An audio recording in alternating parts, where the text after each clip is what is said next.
5. 그날 밤 웨스트에그의 집으로 돌아온 나는 잠시 집에 불이 난 줄 알았다. 새벽 2시 웨스트에그 반도 한 모퉁이 전체가 불빛으로 활활 타올라 관목 숲을 비현실적인 모양으로 비추었고 도로변 전선 위에 길고 가느다란 빛을 던졌다. 모퉁이를 돌았을 때 꼭대기부터 지하실까지 환하게 불을 밝힌 곳이 다름 아닌 개츠비의 저택이라는 걸 알았다. 처음엔 또 파티가 열린 줄 알았다. 그래서 요란하게 떠들던 어중이 떠중이들이 마지막으로 숨바꼭질이나 상자 속 정어리 놀이 같은 걸 하느라 온 집을 놀이터로 만들었나 보다 생각했다. 하지만 아무런 소리가 들리지 않았다. 나무 사이로 불어오는 바람 소리뿐이었고 바람이 전선을 흔들어 전등이 꺼졌다 켜졌다를 반복하는 바람에 마치 저택이 어둠을 향해 윙크를 하는 것만 같았다. 내가 타고 온 택시가 신음소리를 내며 출발하자 잔디밭을 가로질러 나를 향해 걸어오는 개츠비의 모습이 보였다. 집이 꼭 만국 박람회장 같군요. 내가 말했다. 그래요. 그가 자신의 집을 집을 향해 멍하니 시선을 던졌다. 방을 좀 훑어보고 있었어요. 코니 아일랜드에 가지 않을래요, 친구? 내 차로요. 너무 늦었어요. 그럼 수영장에 뛰어드는 건 어때요? 여름 내내 한 번도 사용을 못했어요. 전 좀 자야겠습니다. 그렇군요. 그는 자신의 열망을 억누른 채 나를 바라보면서 내가 입을 열기를 기다렸다. 베이크 양과 이야기했습니다. 잠시 후 내가 말했다. 내일 데이지에게 전화해서 우리 집에 차를 마시러 오라고 초대할 생각입니다. 아, 그거 잘 됐군요. 그가 관심 없다는 투로 말했다. 하지만 당신에게 폐를 끼치고 싶진 않아요. 언제가 좋겠습니까? 당신은 언제가 좋아요? 그가 얼른 다시 물었다. 저기 정말로 당신에게 폐를 끼치고 싶지 않아서요. 모레 어떠세요? 그는 잠시 생각에 잠겼다. 그러고는 주저하며 이렇게 말했다. 잔디를 깎아야 할 것 같네요. 우리 둘은 잔디를 내려다 보았다. 누더기처럼 삐죽삐죽 자란 우리 집 잔디가 끝나는 지점과 넓게 펼쳐서 푸릇푸릇 잘 가꾸어진 그의 집 잔디가 시작되는 지점이 확연하게 구분되었다. 나는 그가 우리 집 잔디를 깎겠다는 건가 하고 생각했다. 별건 아니지만 다른 일도 좀 있고요. 그가 머뭇머뭇 애매하게 말했다. 그럼 아예 며칠 미룰까요? 내가 물었다. 아니, 그런 건 아니고요. 적어도 그는 말의 첫머리를 어떻게 끊어야 할지 몰라 자꾸만 우물거렸다. 저기 내 생각에는 있잖아요. 친구, 지금 수입이 많은 편은 아니죠? 그렇게 많지는 않습니다. 이 말에 안심이 됐는지 그는 좀 더 자신 있는 목소리로 말을 이었다. 신뢰가 될지 모르겠지만 그럴 거라고 생각했어요. 저기 내가 부업으로 작은 사업을 하나 운영하고 있는데요. 그래요. 일종의 부업이라고 생각하시면 돼요. 그래서 말인데 내 생각에 당신 수입이 많지 않다면 지금 정권 쪽에서 일하고 있지 않나요, 친구? 그렇긴 합니다. 그럼 이 일에 관심이 생길 거예요. 시간을 많이 잡아먹지 않으면서 꽤 많은 돈을 긁어 모을 수 있거든요. 뭐랄까 약간 비밀스러운 일이기도 하지만요. 지금 생각해보면 만일 다른 상황이었다면 이 대화는 내 인생의 여러 고비 가운데 하나가 되었을지 모른다. 하지만 그의 제안은 내 도움에 보답하고 싶은 마음에 그가 요령 없이 건넨 것이 분명했기 때문에 나는 그 자리에서 거절할 수밖에 없었다. 지금 하는 일만으로도 벅찹니다. 내가 말했다. 정말 고마운 제안이지만 다른 일을 할 여유가 없군요. 울프 시님하고 거래하지 않아도 돼요. 그는 지난번 점심 식사 때 언급된 사업 건수를 내가 끓이는 거라고 생각하는 게 분명했지만 나는 그런 게 아니라고 확실하게 말했다. 그는 내가 다시 대화를 시작할 기대하며 잠시 기다렸다. 그러나 내가 다른 생각에 골몰하느라 미처 그의 기대에 부응하지 못하자 하는 수 없이 집으로 돌아갔다. 그날 저녁은 약간 어지러우면서도 행복했다. 현관에 들어서자마자 깊은 잠 속에 빠져들었던 것 같다.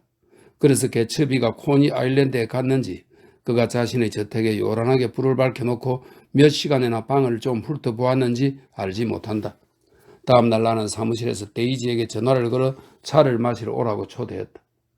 톰은 데리고 오지 마. 나는 그녀에게 경고했다. 뭐라고? 톰은 데리고 오지 말라고. 톰이 누군데? 그녀가 순진하게 물었다. 약속한 날은 비가 세차게 퍼부었다. 11시에 비옷을 입은 남자가 잔디 깎는 기계를 끌고 와서 현관문을 두드렸다. 우리 집 잔디를 깎으라고 개츠비 씨가 보냈다는 것이다. 그제야 나는 핀란드 가정부에게 다시 오라고 말한다는 걸 깜빡 잊어버렸다는 걸 떠올렸다. 그래서 웨스트에그 빌리지로 차를 몰고 가서 회반죽을 바른 축축한 골목을 돌아다니며 그녀를 찾아낸 다음 컵과 레몬과 꽃을 좀 샀다. 꽃은 살 필요가 없었다. 2시에 개츠비의 온실이 통째로 도착했기 때문이다. 그것을 담을 화분도 셀 수 없이 많았다. 1시간 뒤에 현관문이 신경질적으로 열리더니 흰색 플라넷 양복에 은색 셔츠를 입고 황금빛 넥타이를 맨 개츠비가 황급히 들어섰다. 얼굴은 창백했고 잠을 제대로 못 이루었는지 눈밑은 어두웠다. 준비는 잘 되고 있나요? 그가 집에 들어서자마자 물었다. 잔디를 묻는 거라면 근사하게 잘 가꾸어졌습니다. 잔디요? 그가 멍하니 물었다. 아, 마당의 잔디 말씀이군요. 그는 창문 밖으로 잔디를 내다보았지만 그의 표정으로 짐작컨대 뭘 보았을 것 같지는 않았다. 아주 좋군요. 그가 모호하게 말했다. 어떤 신문에서 보니까 4시쯤 비가 그칠 것 같다고 하더군요. 아마 더 저널이었을 거예요. 차를 마시는데 필요한 건 전부 준비되었나요? 나는 개츠비를 식료품 저장실로 데리고 갔는데 그는 핀란드 가정부를 약간 못마땅하다는 듯 지켜보았다. 우리는 식료품 상점에서 사온 레몬 케이크 12개를 함께 꼼꼼하게 살펴보았다. 이 정도면 괜찮겠습니까? 내가 물었다. 물론이요, 물론입니다. 아주 훌륭해요. 그러고는 공허하게 덧붙였다. 친구.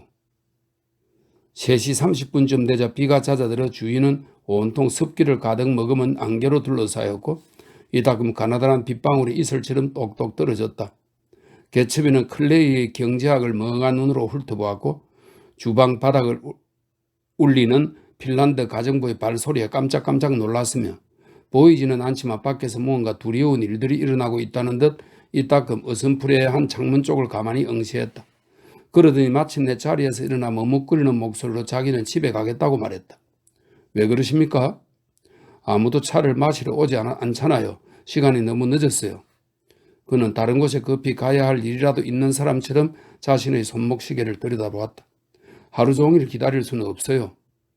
유치하게 굴지 마세요. 겨우 4시 2분 전입니다. 그는 마치 내 강요에 못 이긴 듯 비참한 표정으로 자리에 앉았고 바로 그때 자동차가 집 앞 도로에 들어서는 소리가 들렸다. 우리는 동시에 자리에서 벌떡 일어섰고 나는 약간 난처해하며 마당으로 나갔다.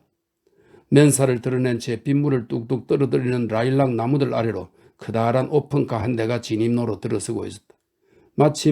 마침내 차가 멈추었다. 삼각형 모양의 라벤더색 모자 아래로 고개를 기울인 데이지의 얼굴이 보였다. 데이지는 기뻐서 어쩔 줄 모르겠다는 듯 환한 미소를 지으며 자동차 창문 밖으로 나를 내다보았다. 여기가 정말 오빠가 사는 집이야? 명랑한 잔물결 같은 그녀의 목소리가 빗속에서 쾌활하게 기운을 북돋아 주었다. 나는 위아래로 오르락내리락 하는 그 목소리에 잠시 귀를 막힌 뒤에야 비로소 입을 열 수 있었다. 비에 젖은 머리카락 한 가닥이 푸른색 물감으로 가늘게 그은 듯 그녀의 뺨에 드리워졌고 그녀가 자동차에서 내리도록 손을 잡아 주었을 때 그녀의 손은 반짝이는 빗방울에 젖어 있었다. 오빠, 날 사랑하는 거야? 그녀가 내 귀에 대고 낮게 속삭였다. 그게 아니면 왜 나 혼자만 오라고 한 거야? 그건 레크렌트 성의 비밀이야. 내 운전기사에게 어디 멀리 가서 1시간쯤 시간을 보내다 오라고 해. 1시간쯤 후에 와요, 퍼디. 그런 다음 그녀는 의젓한 목소리로 중얼거렸다. 기사 이름이 퍼디야. 휘발유 때문에 코가 이상해진 거야? 그건 아닐걸? 그녀가 천진하게 말했다. 근데 왜? 우리는 안으로 들어갔다. 그런데 놀랍게도 거실이 텅 비어 있었다. 이거 참 재미있군. 내가 소리쳤다. 뭐가 재미있다는 거야? 그때 가볍지만 위험 있게 현관문 두드리는 소리가 들리자 그녀가 고개를 돌렸다. 나는 나가서 문을 열었다. 시체처럼 창백한 얼굴을 한 개츠비가 무거운 짐인 양 두 손을 외투 주머니에 푹 집어넣은 채 물 웅덩이에 서서 애처롭게 내 눈을 바라보고 있었다. 그는 여전히 두 손을 외투 주머니에 질러넣은 채로 내 옆을 지나 복도를 향해 성큼성큼 걸어 들어갔다. 그러고는 마치 감전이라도 된 것처럼 획 돌아서서 거실 안으로 사라졌다. 조금도 재미있지 않았다. 밖에는 비가 점점 세차게 내리고 있었다. 나는 비가 들이치지 않도록 문을 닫으면서 쿵쾅거리며 울리는 내 심장 소리를 들었다. 30초 동안 아무런 소리도 들리지 않았다. 이었고 거실에서 숨을 죽이며 속닥이는 소리, 간간히 웃는 소리 같은 게 들렸고 뒤이어 데이지의 꾸민 듯한 맑은 목소리가 이어졌다. 당신을 다시 보게 되다니 정말 너무 기뻐요. 잠시 소리가 끊겼다. 그 시간이 끔찍하게 길게 느껴졌다. 나는 복도에서 딱히 할 일도 없었기 때문에 거실로 들어갔다. 개첩이는 여전히 주머니에 손을 넣은 채 완벽하게 편안하다 못해 지루하기까지 하다는 듯한 억지로 꾸민 태도로 벽난로 선반에 기대 서 있었다. 머리를 한껏 뒤로 젖힌 바람에 벽난로 선반 위에 놓인 고장난 시계와 유리에 머리가 닿을 정도였다. 그는 이런 자세에서 곤혹스러운 눈빛으로 데이지를 빤히 응시하고 있었고 데이지는 크게 놀랐지만 우아한 자세를 유지하며 딱딱한 의자 끝에 앉아 있었다. 우리 전에 만난 적 있죠? 개츠비가 낮게 중얼거렸다. 그의 시선이 순간적으로 흘끗 나를 향했는데 웃으려다 잘 안 됐는지 입술이 벌어진 채였다. 다행히도 바로 그때 시계가 그의 머리에 눌려 위태롭게 기울어졌고 그 바람에 그는 돌아서서 떨리는 손으로 시계를 잡아 제자리에 세워 놓았다. 그러고는 뻣뻣한 자세로 자리에 앉아 소파 팔걸이에 팔꿈치를 얹고 한 손으로 턱을 받쳤다. 시계를 건드려서 죄송합니다. 그가 말했다. 내 얼굴은 이제 열대지방에서 심한 화상을 입은 것처럼 뻘겋게 달아올랐다.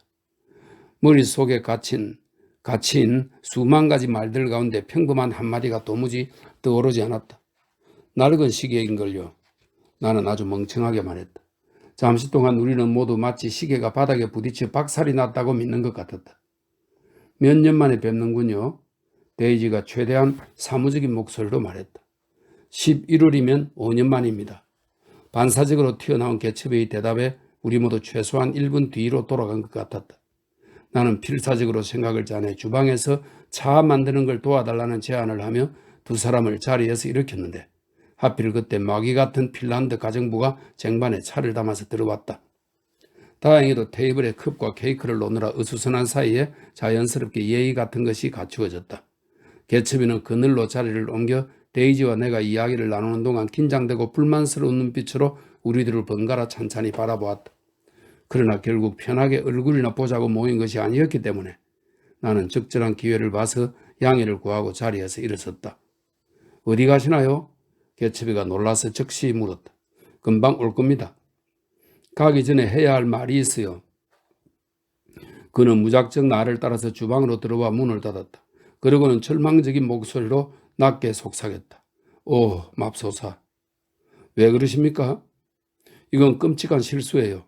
그가 머리를 절레절레 흔들며 말했다. 끔찍하고 끔찍한 실수라고요. 당황해서 그래요. 그뿐입니다. 그러고는 용케 이렇게 덧붙였다. 데이지도 당황하더군요. 그녀가 당황했다고요?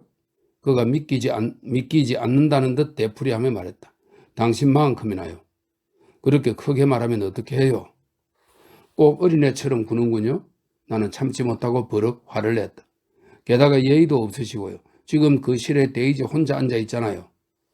그는 한 손을 들어 내 말을 막고는 평생 잊지 못할 비난 가득한 눈빛으로 나를 바라본 다음 조심스럽게 문을 열고 거실로 돌아갔다. 나는 뒷길로 나갔다. 30분 전 개츠비가 초조한 심정으로 집 주변을 한 바퀴 돌았을 때처럼. 그런 다음 검게 옹이진 거대한 나무를 향해 달려갔다. 커다란 나무 잎들이 한데 얽혀 비를 막아주었다. 또다시 비가 퍼붓자 개츠비의 정원사가 잘 다듬었지만 여전히 고르지 못한 내 집 잔디밭에는 질척질척한 늪과 선사시대의 습지들이 군데군데 만들어졌다.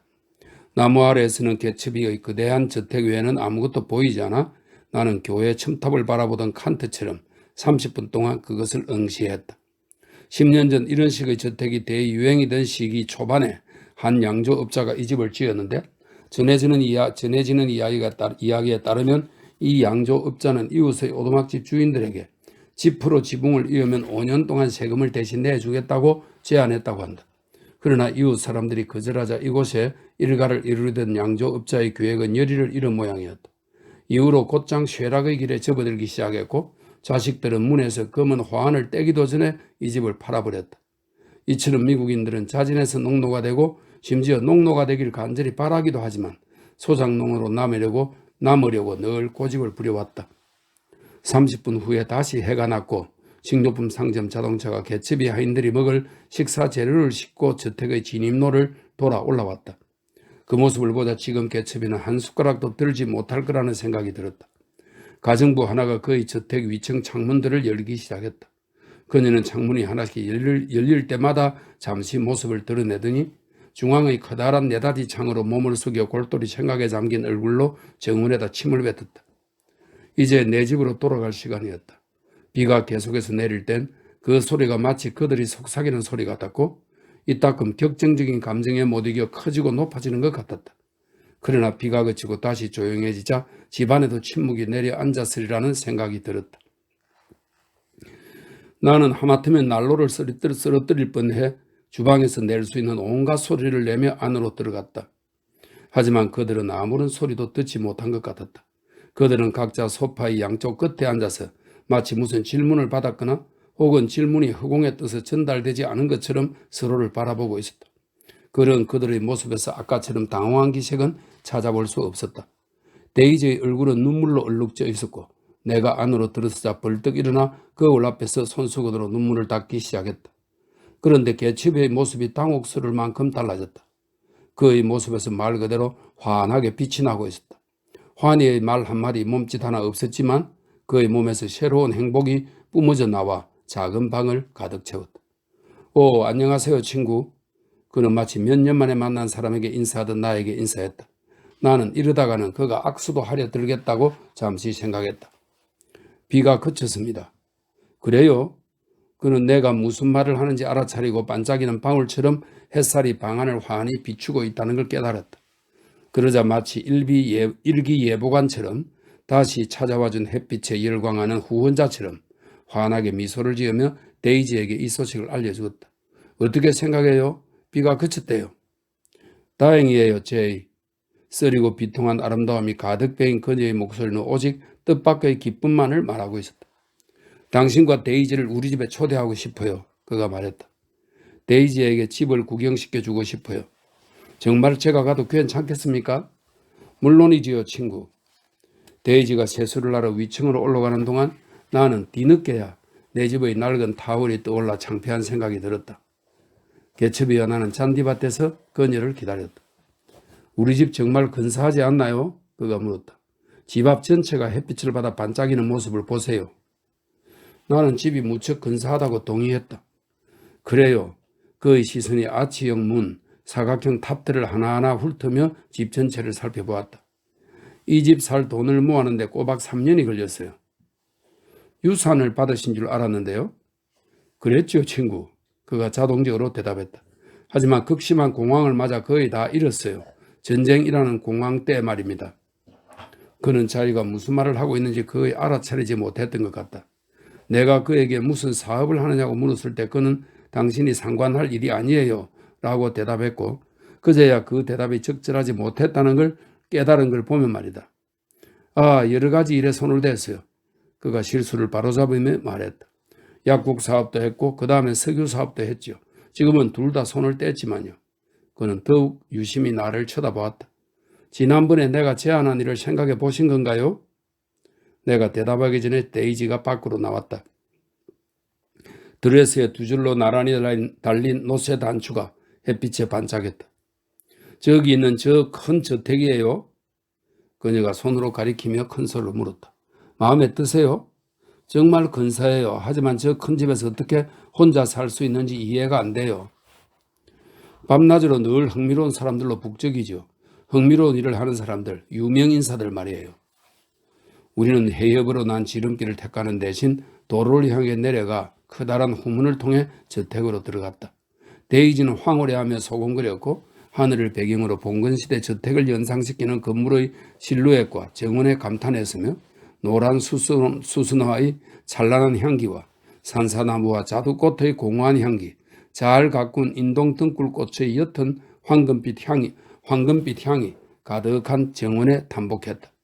이상하게도 대리석 계단에 다다랐는데도 눈부신 드레스 자락을 휘날리며 현관을 떠나드는 여자들을 한 명도 발견하지 못했고 나무 사이로 지저귀는 새소리 외에는 아무런 소리도 들리지 않았다.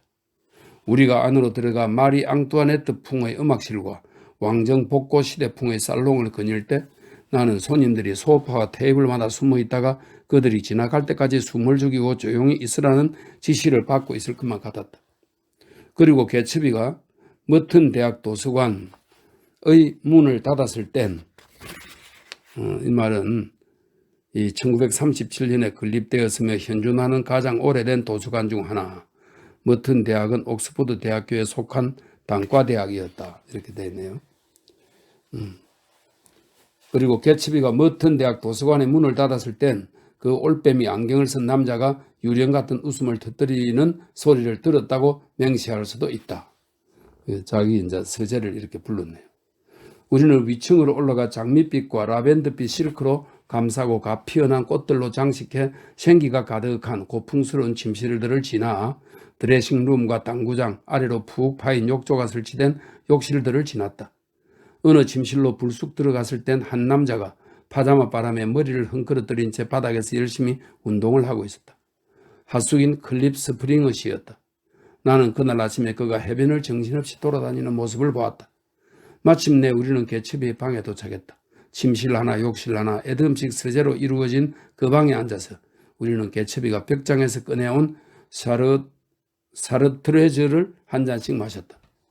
그는 데이지에게서 잠시도 눈을 떼지 않았는데 그녀의 사랑스러운 눈에서 어떤 반응이 보이는지에 따라 자기 집의 모든 것들을 새롭게 평가했던 것 같다. 뿐만 아니라 믿을 수 없게도 실제로 그녀를 눈앞에 둔 지금 자신의 소유물 가운데 어느 것도 더 이상 진짜가 아니라는 듯 때때로 멍한 눈으로 주변을 둘러보았다. 그러다가 한 번은 청계참에서 떨어질 뻔하기도 했다. 화장대 위에 놓인 광택 없는 순금 화장 도구를 제외하면 그의 침실은 저택에서 가장 소박한 방이었다. 데이지가 신이 나서 빗을 집어들고 자신의 머리카락을 매만지자 개츠비는 자리에 앉아 눈을 가리고 웃기 시작했다. 정말 이상해요, 친구. 그가 들뜬 목소리로 말했다. 뭐라고 말을 해야 할지, 이걸 어떻게 표현해야 좋을지. 그는 분명히 두 가지 단계를 지나 세 번째 단계로 접어들고 있었다. 당혹감과 까닭 모를 기쁨을 지나 이제 그녀가 눈앞에 있다는 경이로움에 사로잡혀 있었던 것이다. 너무도 오랫동안 이 생각에 몰두해왔고 단 하루도 이 순간을 꿈꾸지 않은 날이 없었다. 말하자면 상상도 할 수 없을 만큼 치열하게 이를 악물고 이 순간을 기다려온 것이다. 이에 대한 반작용이었을까? 이제 그는 너무 팽팽하게 감긴 시계 테이프가 풀리듯 스르르 긴장이 풀리고 있었다. 잠시 후 마음을 진정시킨 그는 우리를 위해 엄청나게 큰 에나멜 장롱 2개를 열어 보였다. 그 안에는 무수히 많은 양복과 실내복, 넥타이, 셔츠들이 한 5씩 벽돌처럼 쌓여 있었다. 영국에서 옷을 사서 보내주는 사람이 있어요. 봄, 가을로 계절이 바뀔 때마다 물건을 골라서 보내오지요. 그는 셔츠 더미를 끄집어내 우리 앞에서 하나씩 던지기 시작했다. 얇은 리넨 셔츠, 두툼한 실크 셔츠, 고급 플라넬 셔츠들이 흥크러지며 떨어져 테이블은 다채로운 색깔로 어지럽게 뒤덮였다. 우리가 감탄하는 사이에 그는 더 많은 셔츠를 가져와 부드럽고 화려한 셔츠들이 산처럼 높이 쌓여갔다. 줄무늬 셔츠, 소용돌이 무늬 셔츠, 산호색과 황록색, 라벤더색과 흐린 오렌지색으로 이루어진 격자 무늬 셔츠들에는 그의 이름 머리 글자가 인디언 블루색으로 새겨져 있었다. 그때 벼랑간 데이지가 셔츠 더미에 얼굴을 묻으며 꾸민 듯한 소리를 내면서 격하게 울기 시작했다. 셔츠가 너무 아름다워 그녀는 흐느껴 울었고 그녀의 목소리는 두터운 셔츠 더미 속에 파묻혀 좀처럼 알아들을 수가 없었다. 이렇게 아름다운 셔츠를 한 번도 본 적이 없다니 너무 슬프잖아. 집안을 둘러본 뒤 우리는 저택의 마당과 수영장, 수상 비행기와 한여름 꽃들을 보기로 했다. 그러나 개츠비의 저택 창밖으로 다시 비가 내리기 시작했기 때문에 우리는 나란히 서서 물결이 이는 해협의 수면을 바라보았다. 안개만 없었다면 망 건너편에 있는 당신 집을 볼 수 있었을 거예요. 개츠비가 말했다. 당신 집 부두 끝에는 언제나 밤새 녹색 등이 켜어 있더군요. 데이지가 불쑥 개츠비의 팔짱을 끼웠지만 개츠비는 자신이 방금 한 말에 온통 정신이 팔려 있는 것 같았다. 그 불빛이 지닌 엄청난 의미가 이제 영원히 사라져 버렸다는 생각이 들었던 것일까? 자신과 데이지 사이를 갈라놓았던 머나먼 거리에 비하면 그 불빛은 그녀와 그의 딸만큼 그녀에게 아주 가까이 있다고 생각했었다. 데이지와 불빛 사이의 거리는 달 옆에 반짝이는 별만큼이나 가까워 보였었다. 하지만 이제 그것은 다시 부두 위의 녹색 불빛에 지나지 않았다. 그를 마법처럼 사로잡았던 사물 하나가 줄어든 것이다. 나는 방안을 거닐며 어둑한 배경 속에서 희미하게 드러나는 사물들을 자세히 들여다보기 시작했다. 그의 책상 및 벽에 걸린 대형 사진이 눈길을 끌었다. 노트북 촬영을 한 노인의 모습이었다. 누굽니까? 그 사람이요. 댄 코디 씨예요. 친구. 댄 코디 씨예요. 친구. 어렴풋이 낯이 익은 이름 같았다. 지금은 돌아가셨어요. 몇 년 전까지 나하고 가장 친한 친구였지요.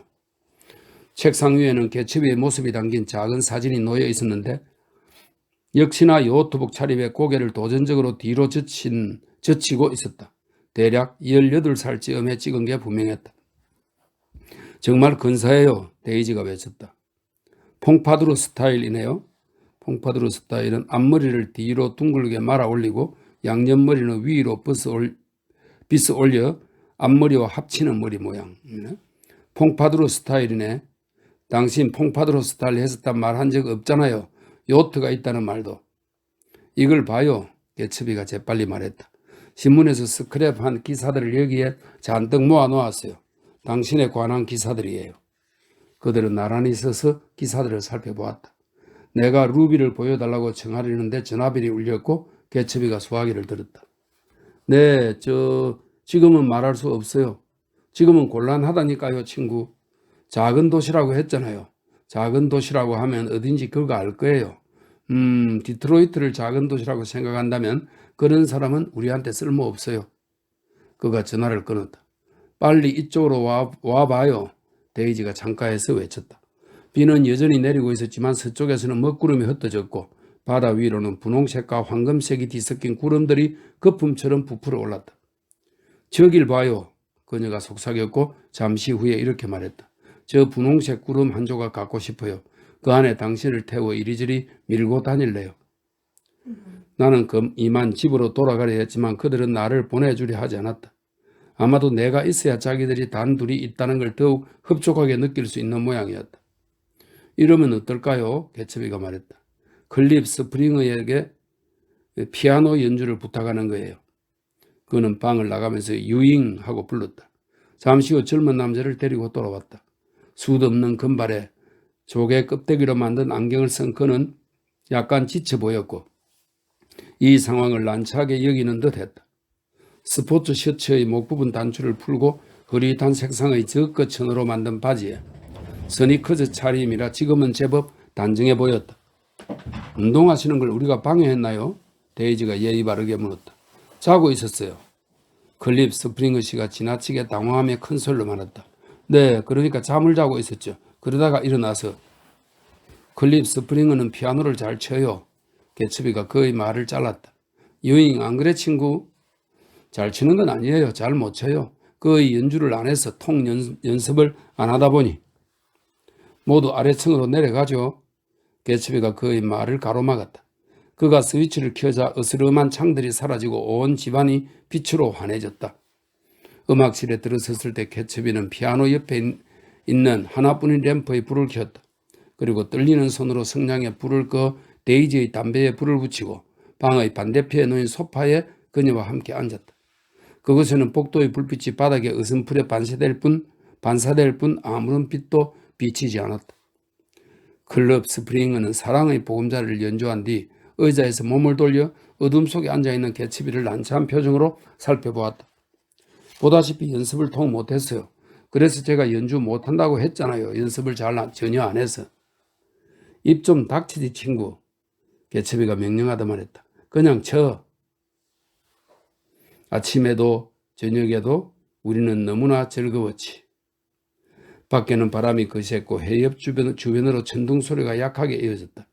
이제 웨스트에게는 하나둘씩 불이 켜져 있었고 사람들을 싣는 전차는 비를 뚫고 뉴욕에서 집을 향해 열심히 돌진하고 있었다. 인간에게 심오한 변화가 일어나는 시간이었고 대기에서는 흥분이 일고 있었다.